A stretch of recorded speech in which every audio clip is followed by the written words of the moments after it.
We were in Belo Horizonte here in Brazil. We were doing this show and we were playing, I think it was King's Ale, a song from our debut. And I messed up the lyrics. There was a guy in the audience and he was singing the right words. And he looked at me and he was like, I know you messed up. That's not the right words, but okay. I'm not gonna blow your cover. But and that was, that was the best moment of the tour for me because I didn't know the guy, and Right. he was singing the right words, and I was messing up. So That's insane. I made it. I think it's gonna hurt, and I hope it's gonna make you learn. Shotguns leading. You're tuned in to our guest Electric Mob right here on episode 107 of the Inner Sleeve Music Podcast. I'm Cassius Morris, Joe Pacheco joining me on the line. What's up, Joe? How much, man? Enjoying 2023, what 23 so far has to offer. And also this vocal, man. This guy's vocals, Renan, his vocals are just killer, man. He is unbelievable. The track you guys just heard is called Gonna Hurt. Of course, the group is called Electric Mob, and today's guest is their vocalist, Renan, talking to us about their roots in Brazil, their awesome eclectic rock sound, which, as you're going to hear in this interview, is not only strictly based in rock, but sort of stems from many other different genres. And as you guys know, here on Inner Sleeve, we love multi-genre and diverse different types of music. So for any type of artist who's listening to this interview, I think you guys are definitely going to enjoy what we have coming up. The Lisa Marie Presley Memorial event was held this past weekend and was attended by many celebrities. Now, of course, it is likely common knowledge to most music fans that Lisa Marie Presley, the daughter of Elvis Presley, has passed away suddenly and unexpectedly, I think it's fair to say. At such a very young age, right? 54, I believe. Yes, and she was just seen at the Golden Globes as well, right before, so definitely shocking and unfortunate passing. Guns N' Roses frontman Axl Rose was among the artists who paid tribute to Lisa Marie Presley at Graceland, as reported by Blabbermouth. And not only did we get a speech from Axl, Joe, we actually also got an impromptu performance of November Rain with just Axl and a microphone and a piano, which was really, really something special, if you ask me. Do you need some time on your own? Do you need some time all alone? Yeah, and funnily enough, like my wife was listening to this on the side, and I just kept hearing. I didn't make the connection of that it was Axl. I just knew it was November Rain. I'm like, oh wow, this. I go, man, whoever's singing it is like almost nailing Axl to a T. Except for there's some notes where, Axl was like, I had a certain thing, and then I realized it was actually Axl singing it, so I'm like, okay, that makes a lot of sense. You're like, maybe he'll get there one day and be able to sing it the original way. Because I've been in the past, with singers like Steven Tyler, I don't know, the guy from Tesla at the time, I'm talking about when I was younger, and Axl Rose. These are such different, raw kind of vocals. It's hard for a lot of singers to mimic these guys. And these guys set the standard for our guest today, Renan, who has that sort of like really nice growl and like powerful vocal, so like definitely Axl Rose is definitely unique. What did you think of his performance on it? You enjoyed it? I did, and I thought it was very touching. I think you could hear in his voice, he was obviously emotional. I don't think it takes, a scholar to be able to tell that. And I think he really poured a lot into it. And this is actually something I'd like to see more of. I think, and tell me if you think I'm wrong, Joe, but Axl Rose, I think, can sometimes do himself an injustice with the over-the-top stuff and the theatrics, the user illusion. Sometimes I prefer to hear him just with a guitar in the back or a piano in the back. Hey, man, the guy's a complex person, as most of us are, right? It was definitely a very nice, intimate performance. I don't follow, I didn't know if he was friends or how long he was friends, because he even said in the speech, right, that he's not that close with her maybe, or not as close as some of the other people in attendance and stuff, but I don't know, I've always heard of obviously Elvis and then the daughter and stuff. I know she had a singing career as well. She had maybe an album or something in the 90s, but I never really followed along. I guess sadly didn't take it as serious. Did you follow her career? I think I knew her more so for the Michael Jackson marriage. That was mostly what I knew her from, just from because I was very interested in him growing up. That was mostly where I knew her from. But honestly, I've still yet to see the Elvis movie, and Elvis is one of those artists I haven't really done a deep dive on yet. interesting. Like I grew up with Elvis already on the way out, kind of thing, and but Elvis being the king, right? Right. Just before the king of pop became the While he king was of alive. yeah, and well, I think I don't know, but one thing I did stumble because you start to think, all right, these are older artists, and I'm into the newer ones that were coming at the time, the Motley Crues, the Metallicas, and all that stuff. But at one point, I was working in radio, and somebody brought a gospel album that he did. Now I don't know what era, if it was before Fat Elvis or before whatever Elvis, whatever. But when I heard that gospel album, it renewed my this guy is legit. Yeah. Like I Well, I think I heard he won 6 or 7 awards for that album or something like that. Because I heard he had a gospel album that was like his highly acclaimed record.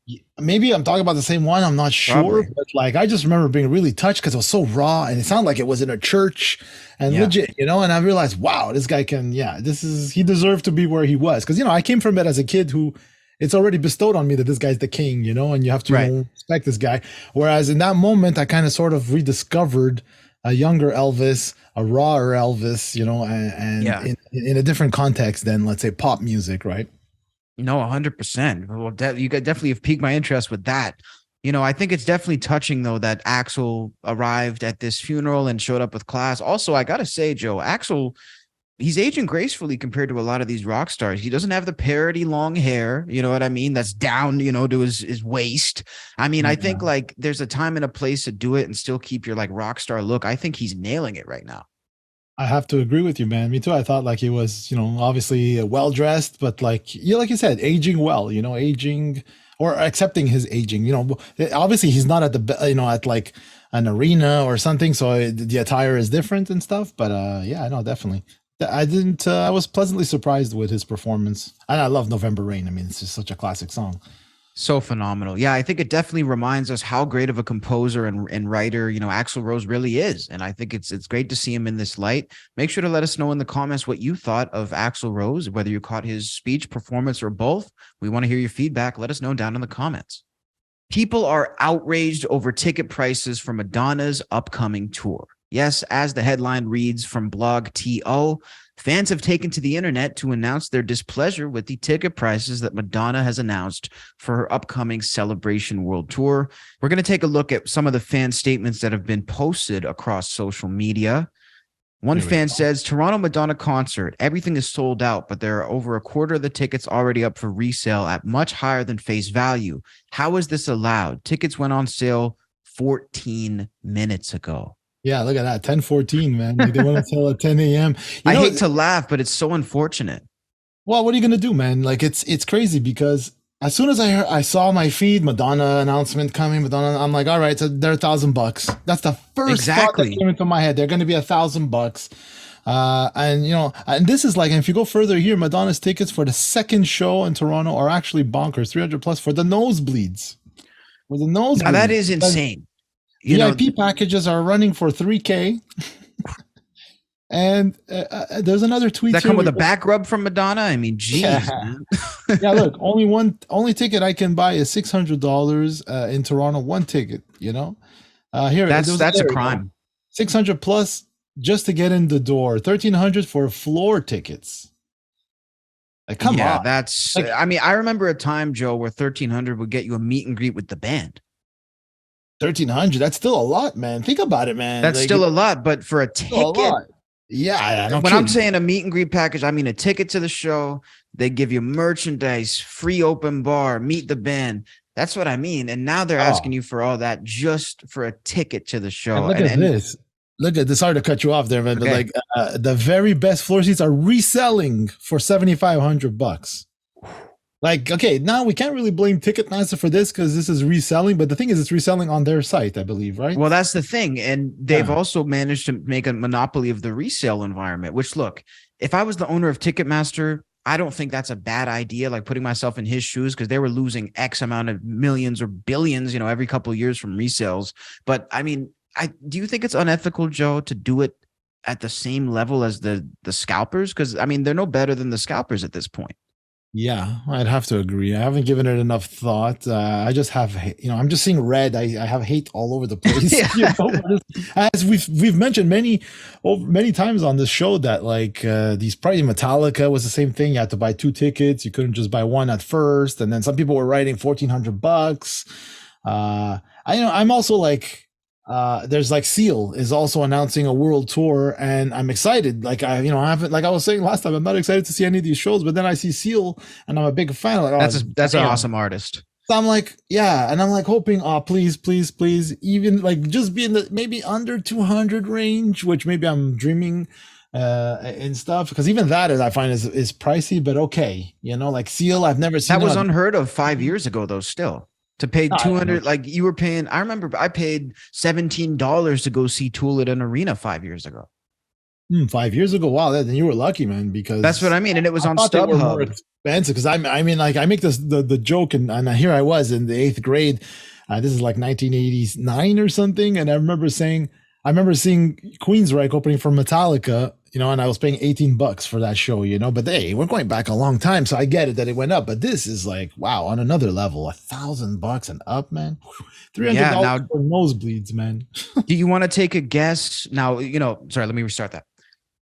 Now, it's interesting to compare the pop landscape, of course, with Madonna to the metal landscape. And, looking at the other big tour that's coming through this next year is going to be Metallica. Joe, do you want to guess how much it is for a front? They call it the snake pit, where you're in the round, basically right next to the band. Do you want to guess how much it is for one ticket for Metallica for that? Okay, is this like initial sales or is this resale or anything? This is straight from the source. They've been out for a couple weeks, and this is just general. I'm just gonna venture a guess of $2,500.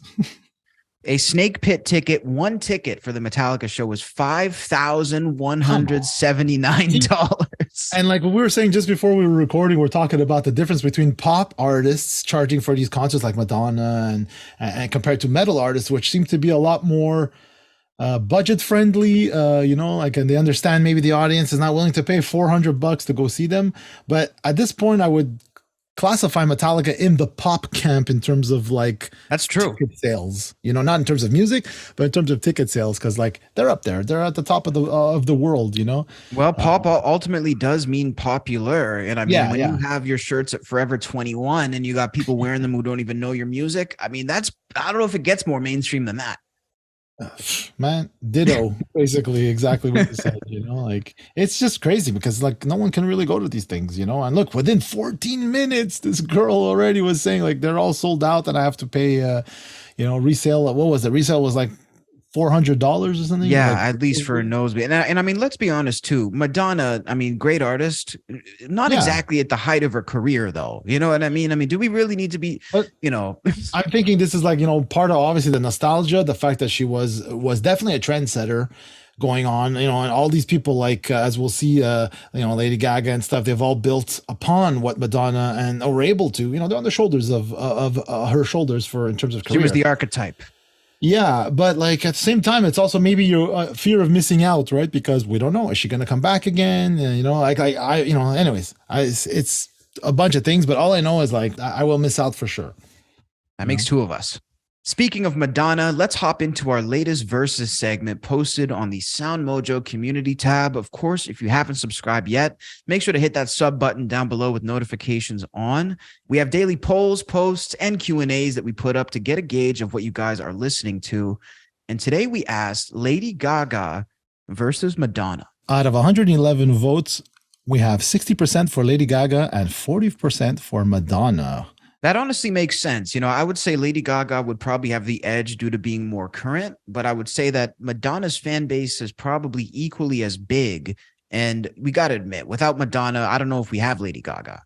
Exactly. I agree with that. I was surprised a bit at this one because I grew up with Madonna as the trendsetter and all that. But like you said, the fact that she's, Lady Gaga is more relevant. I personally agree with Lady Gaga in terms of as a more talented artist. I would say, not like in the sense of performance, of writing and stuff.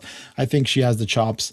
Whereas Madonna is obviously the songs were there. And like, I just think, she's just a fantastic performer and, broke the mold, Yeah, I would completely agree. Lady Gaga, she's diverse. She's also a very talented actress. She can play piano. She does a lot of different things that I think many people in her category can't even really dream of doing. And I've always been a fan. So yeah, I would give the edge to Lady Gaga here as well. If you haven't commented yet, make sure to let us know down below. Who's your pick? Lady Gaga, Madonna, both very talented artists, but it's always fun to have these little versus debates. Here we ask, do you like to go to musicals? And what is your favorite musical, if so? This is an interesting question for the music channel. Yeah, I personally, straight out of the bat, I hate musicals. I don't know what it is. Maybe hate's a strong word. I don't enjoy them, and I just don't like it when people are talking in almost every day. Like if I was singing what I'm saying to you right now, it would just annoy the crap out of me. The thing is that I love this one that we see on the screen. I love The Wizard of Oz. There's a few, but I also seem to like or enjoy more animated musicals. I would say as a joke, maybe it's not a musical, but like sometimes you have like Family Guy will do stuff that's funny. Yeah. And stuff. So those I can tolerate, but obviously that's just my opinion because musicals are incredible and super talented for these actors and musicians and like the way it's run. I don't believe I've ever really seen one, but I think I can definitely say I would like to go see one or two, to really experience the vibe, Yeah, absolutely. Let me ask you this question. This may be a tough question for metalheads. Is Tenacious D a musical? You see, if kind of what I would say, yeah, I would say, yeah, man, and I love it. Right? I mean, it kind of is a musical. Yeah, it totally is. Yeah, I see in that context, for some reason, I love it. But when it becomes like these crazy big Hollywood, the older movies and stuff, and all the singing, I'm making my coffee, West Side Story, and yeah, yeah, but there are classics and there are legends. And another thing I love about music, is the string arrangements from the Hollywood strings back in the day. Those players were fantastically tight and and they're rehearsed, and it sounds like there's like 50 string players, but they're playing all together in unison, and it's definitely the talent. Like I said, it doesn't take away from the talent. It's just something that I just don't gravitate towards. What about you? No, that makes sense. For me, there's a couple that I've always liked, and I also grew up acting in musicals as a kid, like in school and all that stuff. So, I always enjoyed it. I like The Wizard of Oz. I'm biased towards that. I always like Grease too. What do you think of Grease, Joe? Yeah, you see another one. That one I kind of agree with because sort of a staple when I was growing up, So see, but they don't do it in an annoying way. Like I feel like they go into song breaks rather than like you're saying, trying to sing everything they're doing. That's it, right? But like I said, I'm probably a walking contradiction, on this stuff because I have a lot of respect for what it takes to make this happen and these actors and these singers. But I just don't gravitate towards it. Let's see what some of our friends over here wrote. Sean Gagnon, Woonsocket, Rhode Island. Family from Houston came up to Rhode Island, took us to see Cats at PPAC in Providence. Was awful. Randy Rhoads played that same venue decades earlier. Now, I would have been more of my cup of tea. Same here. Although I never got to see Cats, maybe when I was younger, as like in elementary school. I think something Cats sounds familiar. That's kind of scary to me. I think I don't need to see that. Yeah. Acadia A, The Phantom of the Opera at the Royal Albert Hall. Joseph and the Technicolor Dreamcoat. Joseph and the Dream. What is it? Vegetalis? I don't know. Joseph, King of Dreams, Vegetable. I think I know what he might mean. The cucumber that sang or something. Okay. Yeah, but these are classics for sure. Lorenzo Pignanoli, The Chocolate Factory, Oompa Loompa has some music popped in. Gene Wilder is excellent at it too. Of course, Gene Wilder was a champ. Lightning Wilson Official, Seven Brides for Seven Brothers. Never heard of that one. Yeah, that's a new name to me. Look, see, South Park. When you Yes. watch a movie like Team America, right? Like if you've seen that to me is I haven't sort of seen that one. comedy. I think it's the last. I think that's the last time I cried laughing in the theater watching it when I was in the theater watching that movie. I was just in disbelief that this is even possible to be put into a movie. That's so funny. The comments and the jokes that they were doing. Not Donald Fagen. I will walk the fuck out. Here, I like them, but only went to one. Starlight Express favorite. I don't know. And then Grease. See, we have Lightning. Okay, Grease is the word, I guess. Yeah. Nice. I love it. Let us know in the comments if you didn't get to vote, which musical is your favorite, or if you can even stand to watch a musical. Here we asked, if you could bring one artist back to life for one show, who would it be? Let's see what our our friends thought. Red Warrior Studios, Lemmy Kilmister or Mister. Yes. Oh yeah, definitely. That's I feel like he's definitely- rocking I mean, eternally though. Are we gonna say no? Are there any artists that somebody would say that we say no? Don't bring him back. Yeah, You know? yeah, no, yeah, exactly. Gimex Simmons, bring back Michael Jackson. Would bring the most revenue. Yeah, bringing back Michael Jackson would bring the most revenue and biggest global impact. I also considered bringing back Elvis. That's for sure. Let's see who else here. I consider bring back the Beatles too. Paul and Ringo are still alive, so it'd only be bring back. Yeah, but it's it. You'd only have to bring back one. So if you'd bring back one, who would you bring? John or George? You know, like that's. Oh yeah, see that's really don't even make me pick. Yeah. Thomas GM, Elvis Presley. Okay. GB16, Juice World. Juice WRLD. Here, Freddie Mercury for Shizzle. Randy Rhoads. I had to comment on that one for sure. Randy Rhoads by Sean Gagnon. And another Juice WRLD, Kelvin 2. Okay, a lot of love for Juice WRLD. Yeah, I mean, definitely a very talented artist. Who would you have, Joe? I'm curious. You know, the first one that popped in my head, and there's many reasons, would be Eddie Van Halen. Like, Yeah. I'd love to bring him back. Because one, I never got to see him. You know, I never got to see him. Like one of the greatest guitarists of all time. I never got to see him. I had the opportunity. Probably at the time, it was like Van Halen was sort of on, not as fervent in my love for music, but I kind of that's one regret. Who would you bring back? You know what? My first thought was John Lennon, just because I think it's so strange that like a guy of that impact was never allowed to live out his natural life. You know, it's just such an odd thing to think about. And I think that's kind of why Juice WRLD is mentioned by some people there too, because he's such a big artist for like young people. And, you know, it is odd that like, when the natural life is interrupted. So yeah, you know what? I would have to say that. And an honorable mention to XXX Tentacion, who was, I think, 21 when he was gunned down and he was just getting started with his career. So I would have loved to see what he had next. Let us know in the comments. Sorry. It's endless. No, I'm just going to say it's endless because then as soon as you start talking, I start to think of, what was that? Another rapper died in 2019, Mac. What was Mac it? Miller? Yeah, Mac Miller. Yeah, you know, man. Wow. So many, like even Chester from Linkin Park, you know, like there's so many. It's Cornell, you know, like Lane Staley. Oh my God. As I start going, Cobain, Hendrix, you know, we could go all day, guys. yeah. Jeff Beck, who just recently passed. I mean, like, it's endless. Let us know in the comments who you would bring back for one more show. Now we're going to jump into our interview with Renan from Electric Mob. It was awesome to have Renan on the show.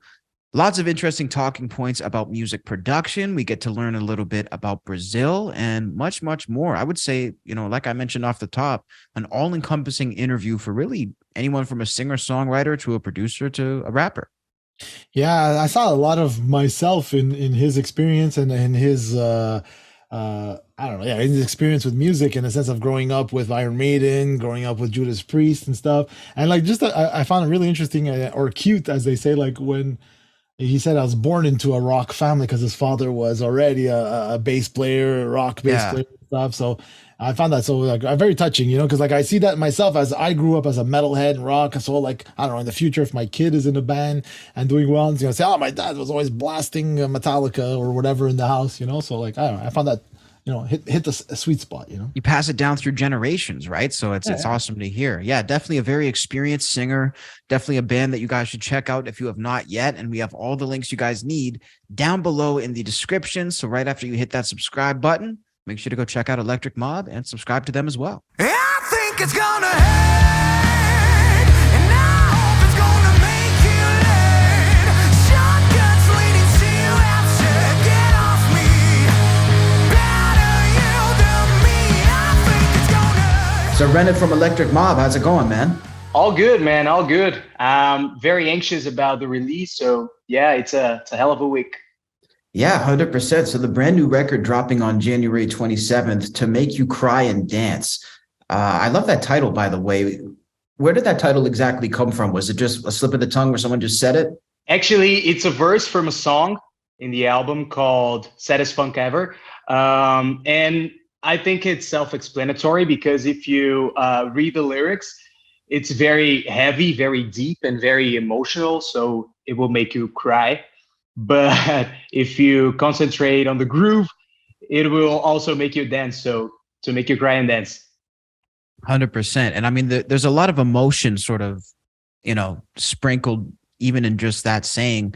This is a pretty long record. It's 13, 14 tracks, correct? I think it's 11.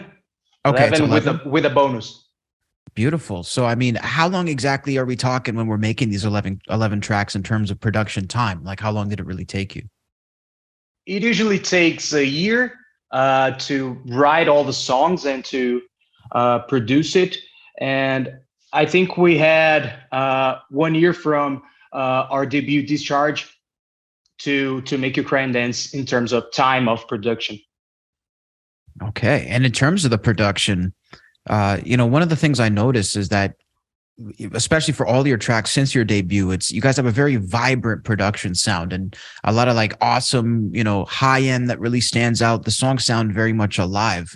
I'm curious, like, how exactly do you guys go about producing the album? Are you very hands-on with the production as well? Sorta. Okay. We have our producer, and he's a brilliant guy.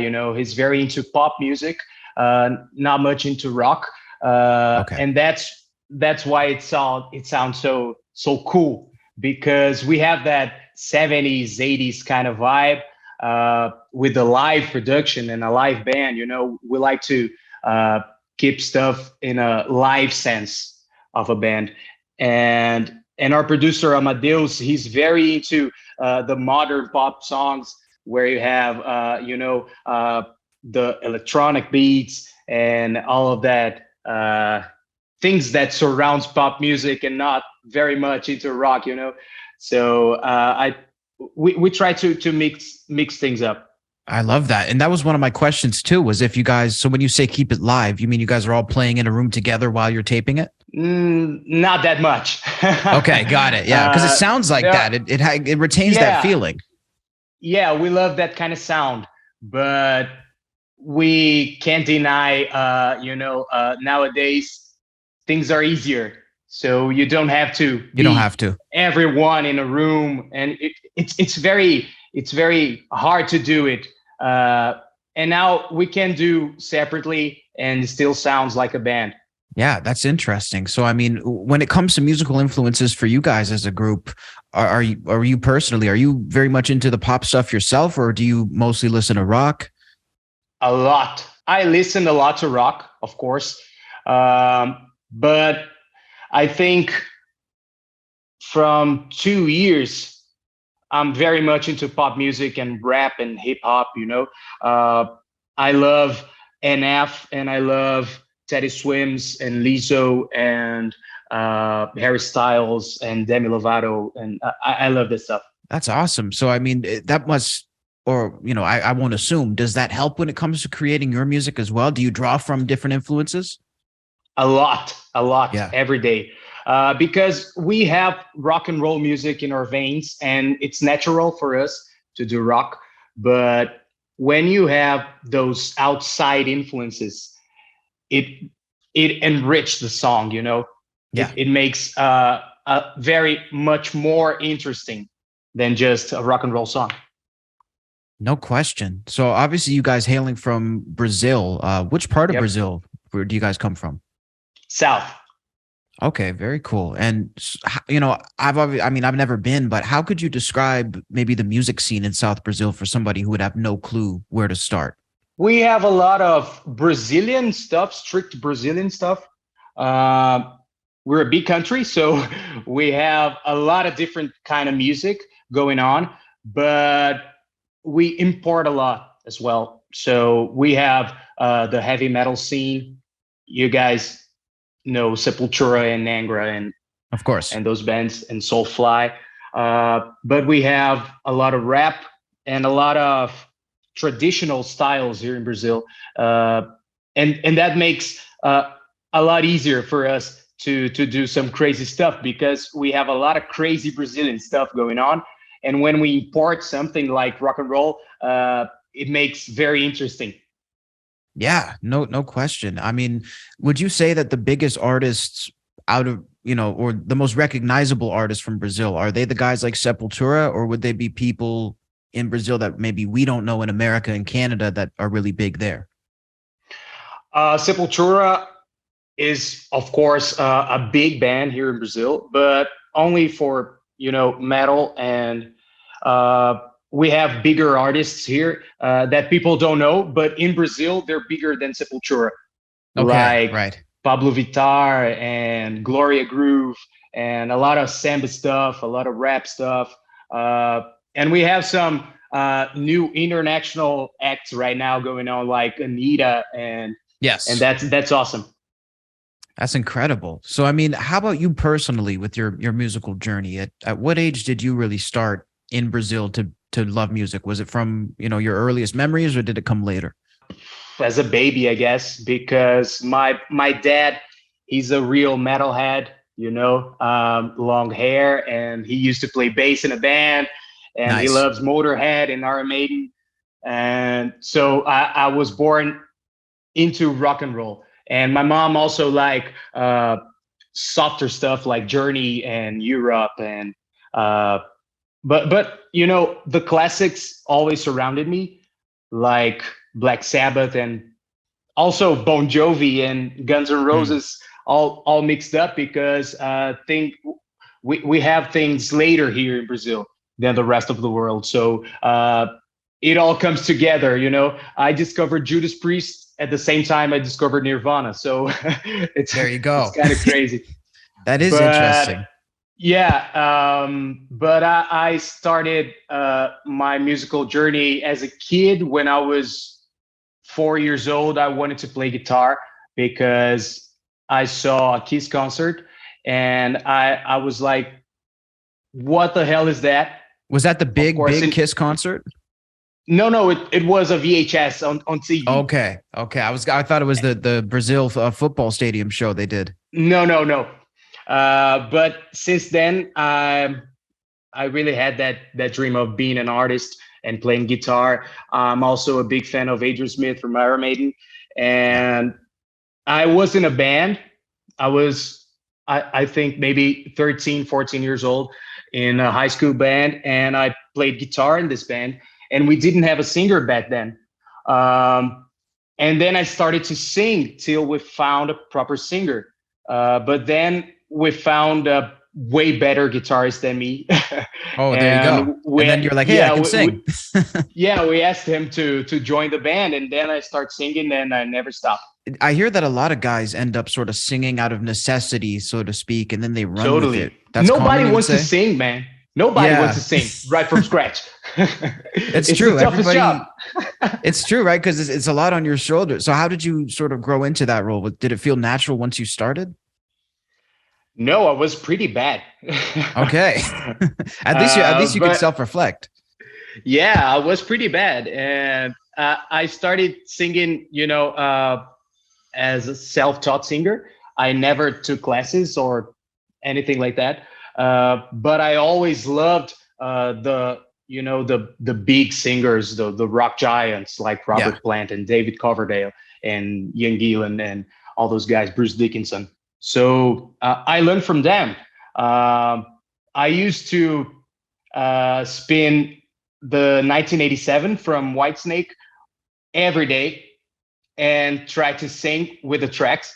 I Nice. can't remember if it was good or bad. I think it was mostly bad, but I learned from there. But it felt pretty good. And I mean, it's a way that you could learn, right? So you would sing along to your favorite artist and just basically teach yourself. Totally. I'm tired of being a love cage. Feed my hunger once again. I'm tired of being a love cage. I swear I'll be a better man. How long did it take you guys from that point? You guys are putting the pieces together. You're figuring out who's going to play which role in the band. When did you guys really start gaining traction and looking around like, hey, this is working? Yeah, when we started Electric Mob in 2016, I guess, it was something more into the clubs, cover gigs, just to make a bit of money to pay the bills. But when we started to write our own songs, we had that switch.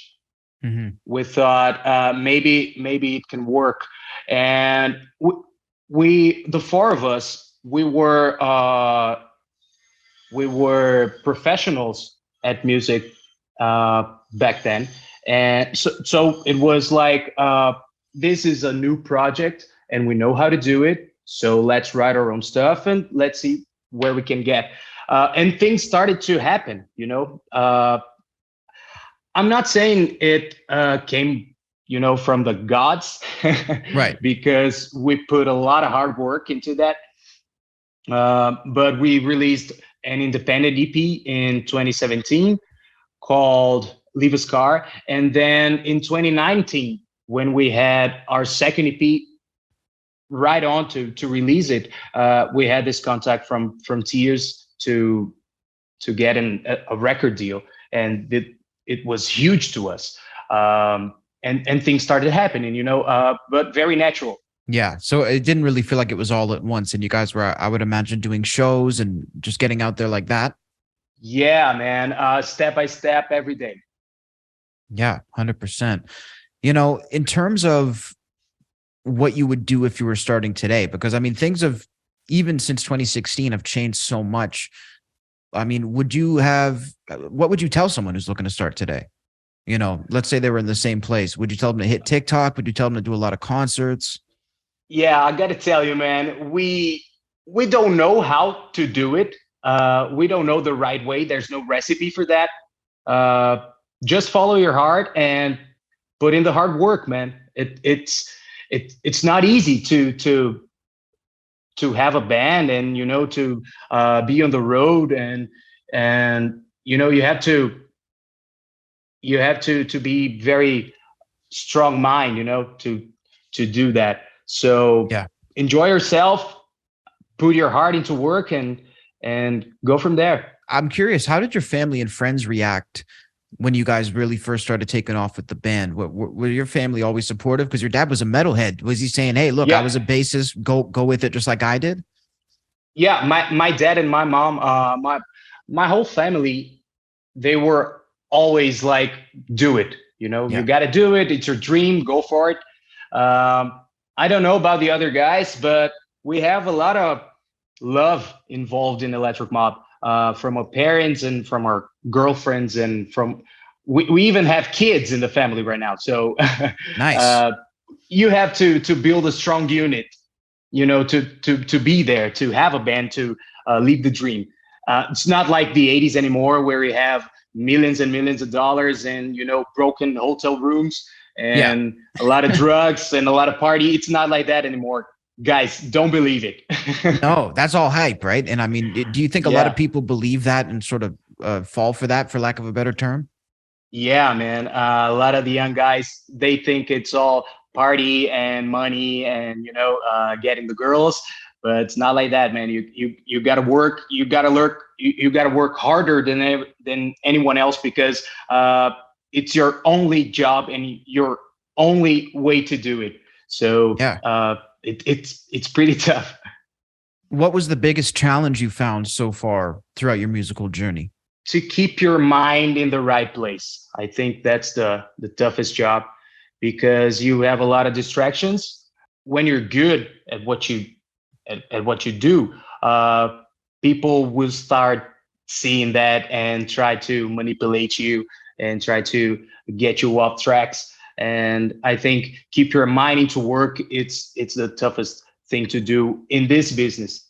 Yeah, no, that's actually really good advice. In terms of touring, would you say touring gets easier or more difficult over time? I don't know because I never had a tour bus. I never Okay. had an airplane, so I don't know how it is to, go with the big guys. But we're doing it. We're doing it the best way we can. We did a Brazilian tour last year, and it was awesome.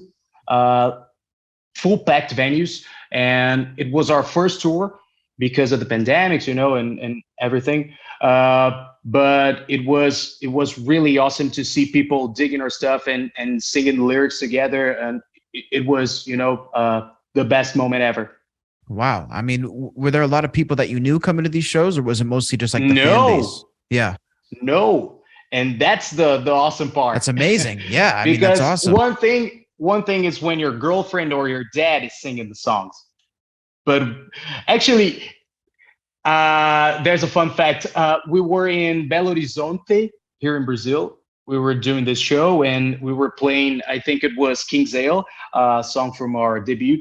And I messed up the lyrics. I forgot the lyrics and I inverted the the lines. So I sung the verse B into the A, and Nice. vice versa. But there was a guy in the audience, and he was singing the right words. And he looked at me, and he was like, "I know you messed up. That's not the right words, but okay." I'm not gonna blow your cover. And that was the best moment of the tour for me, because I didn't know the guy, and Right. he was singing the right words, and I was messing up. So That's insane. I made it. He knew it like the back of his hand, right? Yeah, I mean, that's Yeah. incredible. And that connection with the fans too is so important. Do you guys like meet a lot of people after the shows, like, or do you like, what's that like Every for time. you? Yeah. Every time. Every time we do a show, we always get off stage and meet the fans, and have a little chit chat and some pictures, and drink some beers together. Every time we can, we do this. Yeah, absolutely. Are you guys looking at potentially, like, would you like to tour potentially America, Europe, places like that, or is that not really on the radar right now? Totally on the radar. Maybe this year. We are figuring out some stuff, but we want to hit the US this year, 2023, to play the new album, and maybe Europe next year. It seems like touring is becoming more challenging to do. Like it seems like a lot of people have said that. Has this been anything that you've heard from, being in a label situation or heard about? Yeah, it costs a lot of money to do it. So you got to be prepared. I mean, we're still young, so we don't mind, crashing in a random place. You're just getting started, man. So it's like, and doing it by car. I mean, we don't care. We just want to do it. We want to play for people, and that's the stuff. I don't know about the older guys or the older bands. I don't know about that. But when you're young, man, you got to do it no matter what. Yeah, no, I completely agree. I mean, keeping that spirit is something that you got to do. It's awesome, man. So I'm curious, what other than the sing along, do you have any other fond memories of concerts or favorite venues perhaps that you've played? The first concert we did from the tour last year, it was in São Paulo, and we had never played in São Paulo before, and we didn't know what to expect. It was the first of the tour, so take it or leave it. And we hit the venue and it was packed. And we start playing a very emotional song for us called Your Ghost. It's a heavy ballad, very deep lyrics. And it starts with a whistle. And just like Patience by Guns N' Roses, Yeah, no, it's an incredible song. Yeah, thank you. And I got my guitar and I started playing, and then there was a whistle, and the whole venue was whistling with me. Wow, that's amazing. And I just, I cracked at the moment. I was like, holy shit, this is awesome. Yeah. And that's a night to remember. Wow, that's incredible. That almost gave me goosebumps just hearing it, man. That's huge. Obviously here at Watch Mojo, we're well known for our top 10 lists, and we do have a list that we pulled here to get your feedback on. This is the top 20 greatest rock bands of all time. I'm just curious though, if you had to maybe give your top 3 or your, top 5, let's say, who are the top bands would you say in the history of rock if you had to do like a Mount Rushmore? Top 3, no doubt. Led Zeppelin, Deep Purple, Black Sabbath. It's obvious. Okay. But in the top five, maybe I don't know, maybe Judas Priest, maybe Iron Maiden, I don't know. Now, who would you guess would be the list? Is that your guess for our list? Because we have the top three right here from the list that we ranked.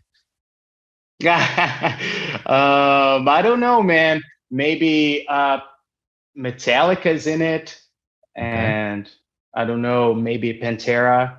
Well, I mean, I would agree with those ones personally. The top three on this list here, number 3 is Queen, number 2, Led Zeppelin, and number 1, the Beatles, which I think, it's hard to avoid that, but I don't know. Yeah, man. I mean, those are the rock gods, I don't put the Beatles on any list because they're like gods, They're a list, on their own. So it's like, I completely agree with that. So I don't put them on any list. But Queen, I agree. And I don't know, maybe The Who or Rolling Stones. You got to put them. Cream as well. No question. I would completely agree. So the new record, To Make You Cry and Dance, dropping on January 27th. What do you want to let people know about the record, and what can people expect when they turn this project on? Real crazy Brazilian rock and roll. So it's an album full of bangers, and you will bang your head. Absolutely. Even if you don't like us. You'll have no choice. You will do it. You have no choice, man. And it's a very deep album in terms of lyrics, and it's heavy and it's melodic, and it will make hard rock fans mad because it's not very hard rock stuff, but it's rock and roll to the bones, 100%, man. Well, listen, keep up the incredible music. We appreciate your time, Renan, and we'll be listening, man. Thank you, man. Thank you. Really appreciate it. To be on Watch Mojo, it's a dream come true because I watch you guys a lot. So it's an honor for me. Awesome, man. Well, it's a pleasure to have you, brother. Awesome. Well, keep it going, man. Take care. Thank you, man. I think it's gonna hurt, and I hope it's gonna make you learn. Shotguns leading to you after, get off me. Better you than me, I think it's gonna. Huge thanks to Renan for taking the time to join us on episode 107 of the Inner Sleeve Music Podcast. Definitely awesome chatting with him, Joe. The one thing I liked about what he said at the end when we did our rankings of the list was that, yes, the Beatles is, probably the greatest band ever, but he says he doesn't put the Beatles on any list because they're basically their own entity. How do you feel about that? Yeah, it was interesting. It was cool because I understand why he's saying that, and it's like they're just above. They're not number one. They're like above number one, right? Exactly. I can agree with him. One takeaway I had was, like, again, through just some experiences myself growing up with bands and stuff, and even other people I've seen, is like the necessity, like, what is it? Necessity is the mother of invention. So, like, how many people have I heard over the years say that, that we never had a singer, so I just sang, or I sang because we couldn't find a singer, right? And look at this voice. This guy's voice is incredible, really nice, loud rocker voice, So I found that interesting. It's like a thing, like, we can't find a singer.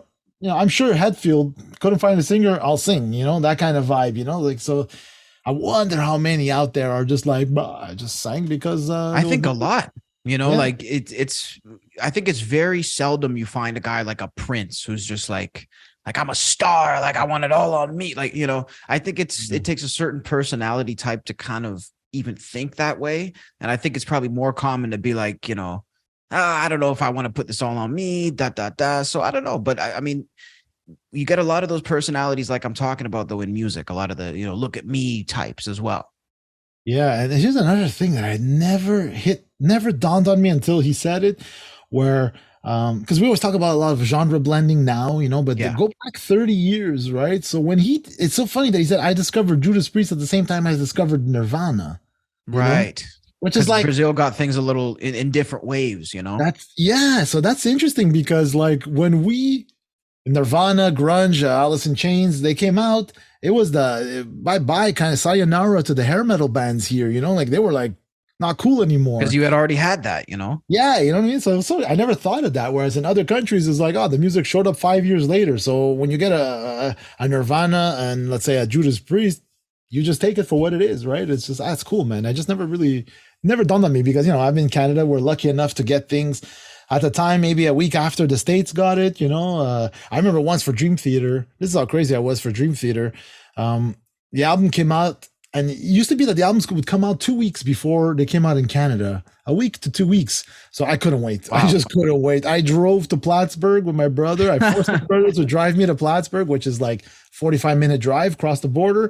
First music store, boom, buy the album, listen to it on the way back. That's amazing. Like, yeah, it's crazy to think that they would do it like that. Yeah, and now I only really noticed that they started to do worldwide distribution when like iTunes started to drop. It was like, okay, it's going to be one for all. I guess it made sense at the because you're printing vinyls, cassettes, CDs back in the day. They have to physically be shipped to other countries, so it could take a while to get there. Whereas digital distribution is just like it's there. There's nothing. That's the thing, ship, or you can order it on some website and it's all coming from the same place. So I mean, it's fascinating. Yeah, I definitely find that here. Like with it's rock. I think at the time was the hot bubbling genre that was number one at that time.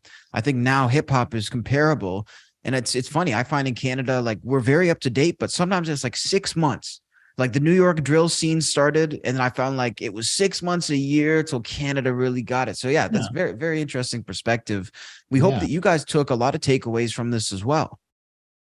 Sorry, I didn't want to cut you off. Yeah.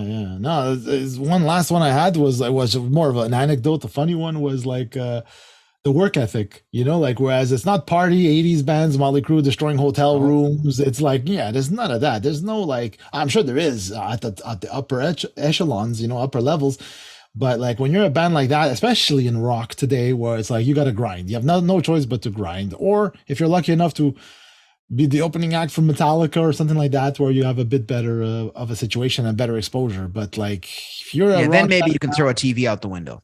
Yeah, exactly. But if you're a rock band now, it's like, it's just a lot of hard work, sleeping on couches, or on the bus or in the van with all the gear, all like complete. I see some of my friends post pictures and they're like all like completely.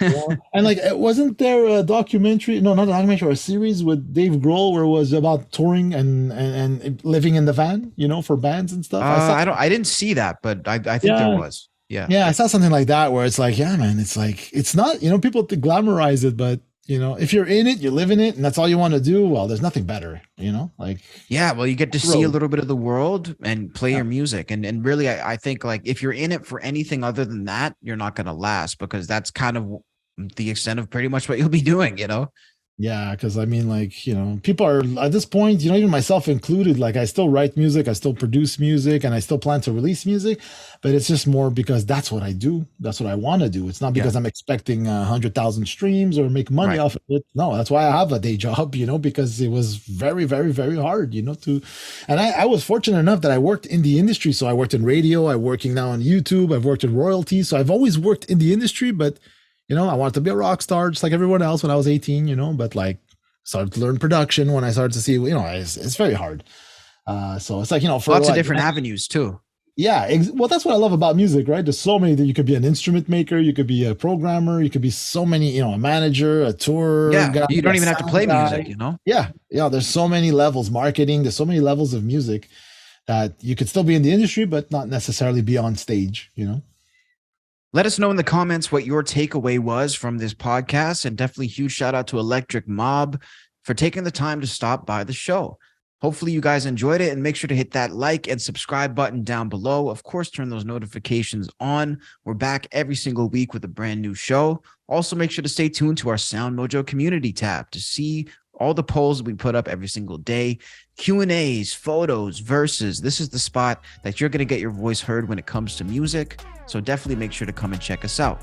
Also, check us out on all of our social media platforms at Soundmojo. We got the description full of links down below. So make sure to go and hit all of those follow buttons, and we'll interact with you guys on all of our platforms. Until next time, thanks so much for tuning into this episode of Inner Sleeve.